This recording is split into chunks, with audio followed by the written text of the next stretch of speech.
Hey there, welcome to my mobile art studio, currently parked in the dining room. My name is Bridget and today I'm painting bubbles with watercolor.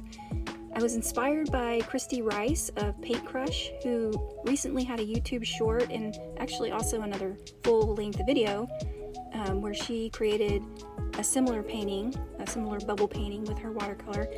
And apparently this is a trend now and I am here for it. If you need professional step-by-step on how to do this, I highly recommend looking at Kristy's work because she's a professional and I am not. So that is my disclaimer here that I am a new watercolor artist and I'm still learning how to do this. I just really enjoy painting with the water and just thought I would take you through my process with me. And I also wanted to share some of the cool watercolors that I recently purchased in Seattle, one of which is a glow-in-the-dark. So I'll show you at the end what that looks like after it's fully painted and how much fun this one really is. The first thing you may have already noticed that I did was I went ahead and penciled in some circles that I traced with various sized lids, like the lid to the candle there, and yeah, just some lids. I can't even remember what I used, but find a bunch of round objects to trace, or you could use a compass, or you could freehand these. They don't have to be perfectly round. And then I just started wetting the paper and dropping in some color. Here you can see I was using my favorite brand currently now. It's Beam. And this is one I did find in a little store in Seattle. The store was called Push Pull.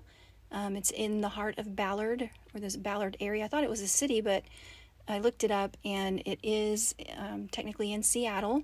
So I may put a link down in the notes so you can go to their shop and look it up if you want. Here is the, actually I don't think this is the pink yet, but the pink color that I will be adding has glow-in-the-dark abilities, or properties, I guess that's the word, glow-in-the-dark properties, and it's a lot of fun. So I think this is another pink here that I'm using. I think it was Marie's, that watercolor brand. And then you can kind of see in my tin there, this little art store in Seattle, they have their own handmade watercolor paints, and those little round paints that are in the bin under my left hand there, they are actually in bottle caps. So they mix those colors there in their store, and those are custom colors, and they are handmade. Like I said, they're really, really nice paints. But the pink one, kind of the purpley magenta color there in the top left corner, that is the glow-in-the-dark pink. There's also a green in there. I don't know if you can see it. It has it's called backlight green, and so under a certain light that one will glow really fun as well, which I did not use in this video. Haven't really used it much yet. But here again, I'm just painting the little circles with random blues, purples, pinks, that sort of thing. What I'm trying to do is put the cooler colors in the background and the warmer colors in the foreground.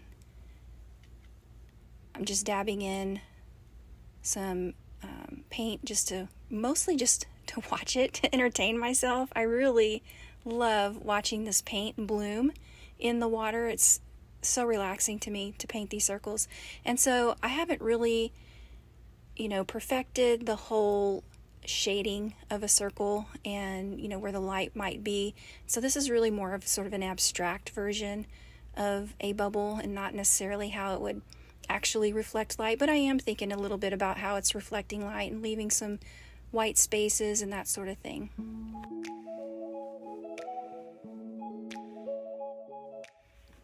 The light blue color that I was using in the beginning, it's actually a gray. It's called Ultra Gray, and it was from that company that I mentioned in the beginning, Beam Paints, and they are a really interesting company. Highly recommend you check them out. Also a handmade paint that's a multi-generational sort of passed down tradition kind of thing. They are indigenous people to North America, the Canadian side of America there. And so I highly recommend you check them out. They have beautiful, beautiful colors. I love every single one of them so far that I have gotten, which aren't very many. I have a few more on the way, but had to share because this is probably my favorite paint right now.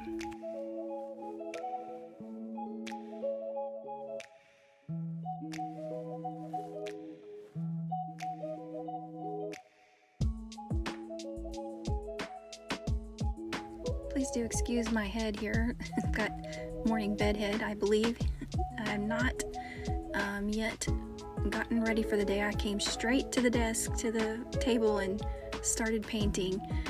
But I'm going to let the music play and finish painting out these bubbles.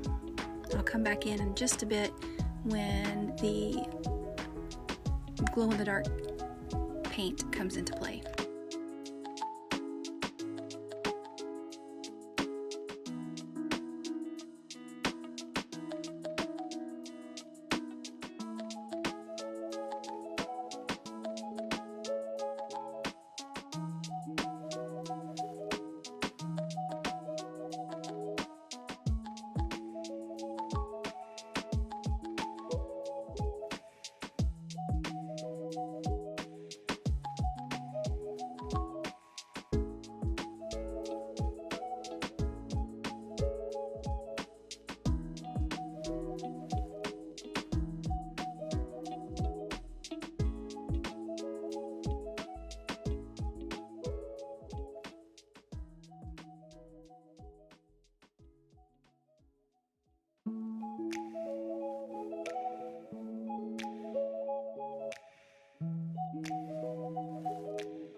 Okay, so now here is where I've dipped into that magenta-y pink color that is glow in the dark, and I'm just kind of adding it around.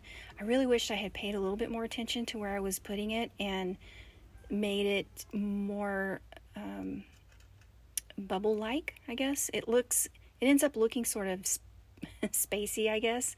In the end, you'll see if you make it that far to the end, or you can just fast forward to the end.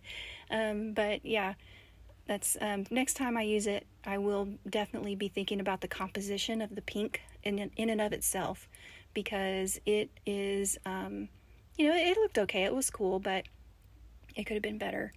So think about that if you're going to use the glow in the dark and it's only one color that's glowing in the dark.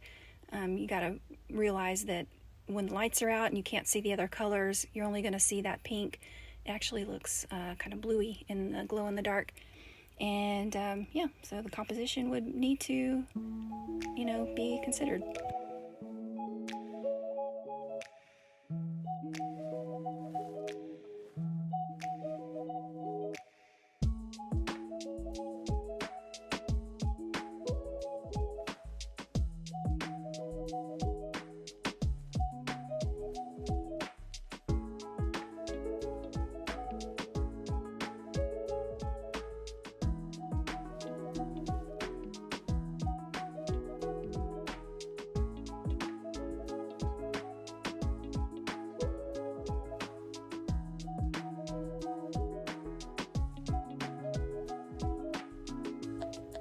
Alright, here's the end, and I did the little splash of color on the end. I love doing this too, but here we go. There is the photo in natural light, regular light. Here's dark room, and here's extra dark room.